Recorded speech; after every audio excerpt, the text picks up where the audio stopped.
സംസ്ഥാനത്ത് കഴിഞ്ഞ 3 മാസമായി മുടങ്ങിക്കിടക്കുന്ന പ്രവാസി പെൻഷൻ വിതരണം അടിയന്തരമായി പുനരാരംഭിക്കണമെന്ന് SDPI. പെൻഷൻ മുടക്കിയ സർക്കാർ നടപടി തികച്ചും പ്രതിഷേധാർഹമാണെന്നും സംസ്ഥാന സെക്രട്ടേറിയറ്റ് അംഗം VT ഇക്രാമുൽ ഹഖ് വാർത്താസമ്മേളനത്തിൽ പറഞ്ഞു. സംസ്ഥാനത്തെ 98,000 വരുന്ന കുടുംബങ്ങളെ ദുരിതത്തിലായിരുത്തിക്കൊണ്ട് കഴിഞ്ഞ 3 മാസക്കാലമായിട്ട് നമ്മുടെ സംസ്ഥാനം ഭരിക്കുന്ന UDF ഗവൺമെന്റ്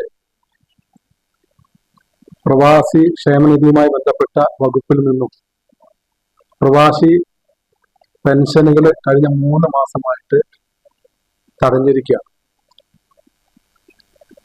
ഏതാണ്ട് ഈ 98,000 ആളുകളുടെ ഏറ്റവും കൂടുതൽ 98,000 വരുന്ന പ്രവാസി കുടുംബങ്ങളുടെ ഏറ്റവും കൂടുതൽ ആളുകൾ സ്വാഭാവികമായിട്ടും മലപ്പുറം ജില്ല പോലെയുള്ള മലബാർ പ്രദേശങ്ങളാണ് എന്നുള്ളത് നമുക്ക് അറിയാവുന്നതാണ്. അപ്പൊ ഈ വിഷയത്തിൽ പാർട്ടി വളരെ സജീവമായിട്ട് ജനങ്ങളുടെ ശ്രദ്ധ ഇതിലേക്ക് കൊണ്ടുവരാൻ വേണ്ടിയാണ് ഉദ്ദേശിക്കുന്നത്. ഗവൺമെന്റ് അടിയന്തരമായിട്ട് ഗവൺമെന്റ് ഉണ്ടാക്കിയെടുത്തിട്ടുള്ള അവരുടെ കഴിഞ്ഞ ഇലക്ഷനിൽ അവരുണ്ടാക്കിയെടുത്തിട്ടുള്ള തെരഞ്ഞെടുപ്പ് വാഗ്ദാനങ്ങളുടെ നൂലാമാലയിൽപ്പെട്ട് അത്തരം വിഷയങ്ങളൊക്കെ തന്നെ തരണം ചെയ്യുന്നതിന് വേണ്ടിയിട്ട് ഈ പാവപ്പെട്ട ആളുകളുടെ ആനുകൂല്യങ്ങൾ തടഞ്ഞു വെച്ചിട്ടല്ല അത്തരം സാമ്പത്തിക പ്രതിസന്ധികളെ കൈകാര്യം തരണം ചെയ്യേണ്ടതെന്ന് സൂചിപ്പിക്കാം. അശാസ്ത്രീയമായ വികസന അജണ്ടകൾ കൊണ്ടുവന്ന് അതിന്റെ നൂലാമാലയിൽപ്പെട്ടിട്ട് ഇങ്ങനെ ഒരു വിഷയം മാത്രമല്ല, ഒരുപാട് ഇങ്ങനെയുള്ള പ്രശ്നങ്ങൾ നമ്മുടെ സംസ്ഥാനത്തെ ജനങ്ങൾ അനുഭവിച്ചുകൊണ്ടിരിക്കുകയാണ്. പെൻഷൻ തുക 5,000 രൂപയായി ഉയർത്തണമെന്ന് വിവിധ പ്രവാസി സംഘടനകൾ ആവശ്യപ്പെട്ടുകൊണ്ടിരിക്കുന്ന സന്ദർഭത്തിലാണ് ലഭിച്ചുകൊണ്ടിരിക്കുന്ന തുകയിൽ പോലും സംസ്ഥാന സർക്കാർ മുടക്കം വരുത്തിയിരിക്കുന്നത്. ഇത് നിലവിൽ പെൻഷൻ ലഭിച്ചുകൊണ്ടിരിക്കുന്ന 98,000 പ്രവാസി കുടുംബങ്ങളെ നേരിട്ട് ബാധിക്കും. കേരളത്തിന്റെ സമ്പദ്ഘടനയെ ഇന്നും താങ്ങി നിർത്തുന്ന പ്രവാസി സമൂഹത്തെ അവഗണിച്ചുകൊണ്ട് ഒരു സർക്കാരിനും മുന്നോട്ടു പോകാൻ കഴിയില്ല. മുടങ്ങിയ പെൻഷൻ വിതരണം എത്രയും വേഗം പുനരാരംഭിക്കാത്ത പക്ഷം പ്രവാസികളെ അണിനിരത്തി ശക്തമായ അവകാശ പോരാട്ടങ്ങൾ SDPI നേതൃത്വം നൽകുമെന്നും അദ്ദേഹം മുന്നറിയിപ്പ് നൽകി. 61ാമത്തെ വർഷം മുതൽ അവർക്ക്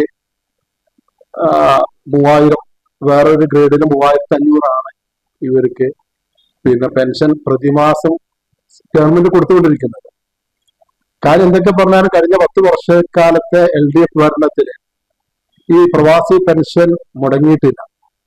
നമുക്ക് അറിയാം, ഏതൊരു ക്ഷേമനിധിയുമായി ബന്ധപ്പെട്ട ബോർഡിലും ഒരു ക്രൈസിസ് സ്വാഭാവികമായിട്ടും വരുന്ന സംഖ്യകളെക്കാളും ചിലപ്പോൾ അങ്ങോട്ടേക്കുള്ള വിതരണം കൂടും. ആ സമയത്ത് നമ്മുടെ സ്റ്റേറ്റ് ഗവൺമെന്റുകൾ അവരെ ബോർഡുകൾ സപ്പോർട്ട് ചെയ്യുന്നിടത്താണല്ലോ ഈ എല്ലാ ബോർഡുകളും എല്ലാ ക്ഷേമ പെൻഷനുകളും നിലനിൽക്കുന്നത്. KSRTC പോലും അതിനുള്ള ഉദാഹരണമാണ്.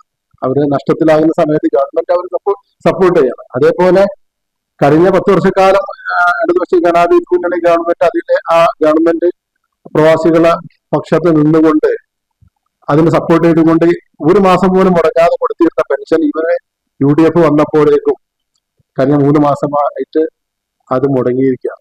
മലപ്പുറം ജില്ലാ വൈസ് പ്രസിഡന്റ് A. ബീരാൻകുട്ടി, ജില്ലാ general secretary Murshid Shameem, media incharge Ansari എന്നിവരും വാർത്താ സമ്മേളനത്തിൽ പങ്കെടുത്തു. CCN മലപ്പുറം.